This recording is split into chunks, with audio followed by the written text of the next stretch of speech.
When you see this picture, what are the first things that come to mind? This young man has a beautiful smile. He looks to be in of good spirit, of good faith, of good courage. Perhaps a strong young man, a strapping young lad, if you will. What if I told you that this man not only fought off 36 German soldiers in World War One, not only did he rescue a fellow soldier, but he also did this whilst suffering from multiple gunshots and stab wounds.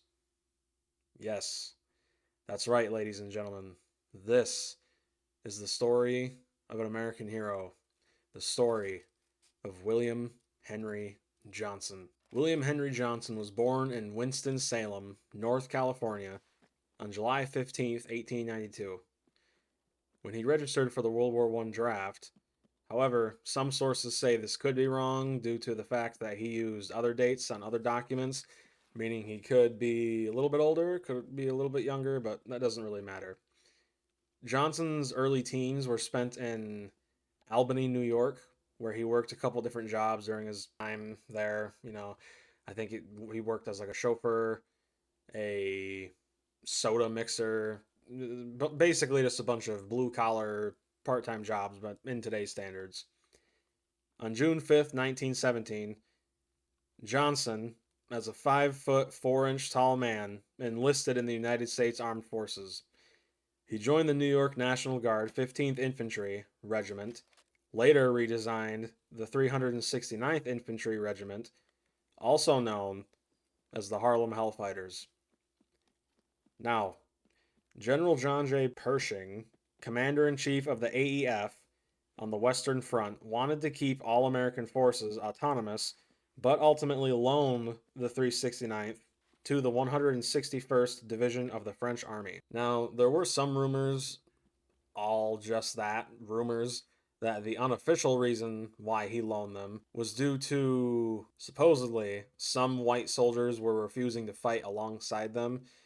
And the odds are these rumors were true because the fact is the AEF released a now notorious pamphlet called Secret Information Concerning Black American Troops, which supposedly warned French authorities of the inferior nature of African Americans and how they would be intrinsically inclined to commit certain acts of violence that other races supposedly wouldn't. Yeah. Johnson arrived in France on New Year's 1918. The French army desperately needed men, so they welcomed his entire regiment with open arms. The Harlem Hellfighters were not only one of the first to arrive in France, but also came home as one of the most decorated.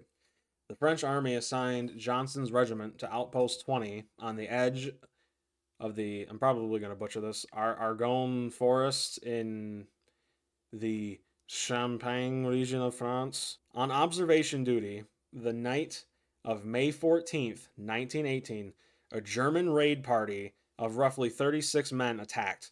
Johnson, in the heat of the moment, in the heat of battle, used everything he could to his disposal, from bullets to a knife, a butt of a rifle, and even his bare hands. He single handedly killed 4 Germans, wounding more, rescued an ally named Needham Roberts from capture, saving his fellow soldiers' lives, all while suffering 21 wounds during this time. He was soon after given the name Black Death. Johnson soon after returned home a sergeant, with him and his regiment taking part in a parade. Johnson was later appeared to appear and speak in lecture tours, soon after appearing in St. Louis. Although he was told to give a message of racial harmony during the war, Johnson instead revealed the true abuse that black soldiers suffered, which soon after, of course, led to the lectures drying up, so to speak. Johnson then went on to receive a plethora of awards, with many being given years, if not decades, after his death on July 1st, 1929. One more notable award being the Croix de Guerre. I butchered that tremendously. But this award had a very special citation and golden palm just for him. And for those of you who don't know, the Harlem Hellfighters, otherwise known as the 369th Infantry Regiment, they achieved so many militaristic achievements during World War One. Their regiment spent 191 days in the frontline trenches, more than any other American unit during World War One. The entire regiment was awarded the Croix de Guerre for their performance during the Meuse Agron, as the French pronounce it, where they captured the village of Seishu. Over 170 individual members received medals for bravery, including Private Henry Johnson and Private Needham Roberts, who were the first Americans to be awarded the Croix de Guerre. The Harlem Hellfighters played a crucial role in the Second Battle of the Marne and the Meuse Argonne offensive, where they advanced 14 kilometers through heavy resistance. They also maintained an unbroken front line with no soldiers being taken prisoner and no ground loss,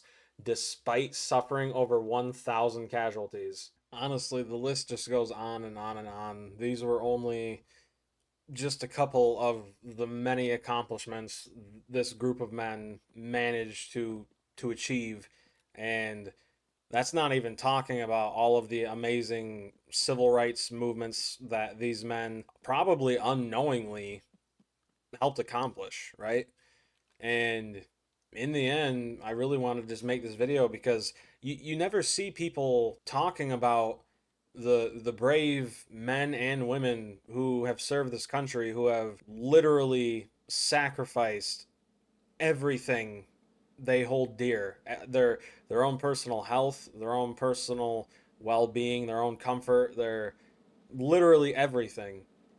And it's very important that we not only remember these people, but actually try to give them the things they deserve. They should not be dying poor, mysterious, unknown ways. It's ridiculous. There are so many veterans in this country today who are straight up homeless or are committing, well, self harm, permanent self harm, all because they're not able to get the help they need. And it's sad, but think of all the heroes that you don't hear about. Think about all of the men and women who have sacrificed their all. Think about all of those who may not even go down in the books of fame, the halls of fame. In the end, there shouldn't be a Veterans Day. It should be a year-round thing. Commemorate those who sacrifice their everything for the betterment of their fellow man. In the end, if you learned something new from this video, if you like the video, feel free to drop a like and subscribe. It helps out a lot. But in the end, I hope you all have an amazing day. And to any veterans who may be watching this, God bless you. Peace.